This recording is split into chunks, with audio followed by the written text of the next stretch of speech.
36–37, the Narragansetts supported the colonies of Massachusetts and Connecticut in a war against the Pequots. The English wanted to chastise the Pequots for refusing to turn over accused murderers to colonial justice. The Narragansetts participated as English allies in the hopes of reducing their primary rival and claiming the spoils. But, instead, the Mohegans under the sachem Uncas stepped into the Pequot vacuum, adopting most of the Pequot survivors and claiming the Pequot tributary network.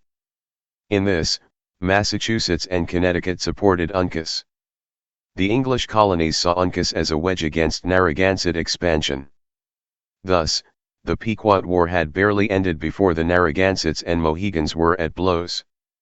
The Narragansett-Mohegan conflict culminated in Uncas capturing and executing the great Narragansett sachem, and Ninigrit's brother-in-law, Miantonomi.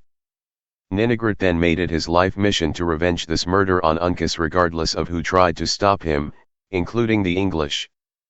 Firearms would prove critical to his ambition. It is common to deride early modern firearms as slow to load, inaccurate and undependable in wet weather. Indians had a more favorable opinion of these weapons, particularly of the flintlock muskets that became available at the beginning of the 1630s. Older matchlocks operated by lowering a lit wick into a pen of gunpowder.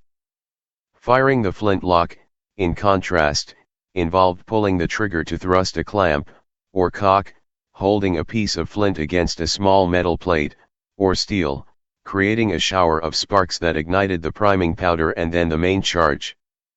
Flintlocks were still cumbersome. They required about 25 seconds to load, and were accurate only to about 100 yards. Yet Indians did not intend to use the weapon in open field, pitched battles. Rather, they wanted flintlocks to fire on human or animal targets from ambush at close range. After firing, they would rush in with hand weapons. The manner in which native peoples used guns is critical to understanding their demand for them.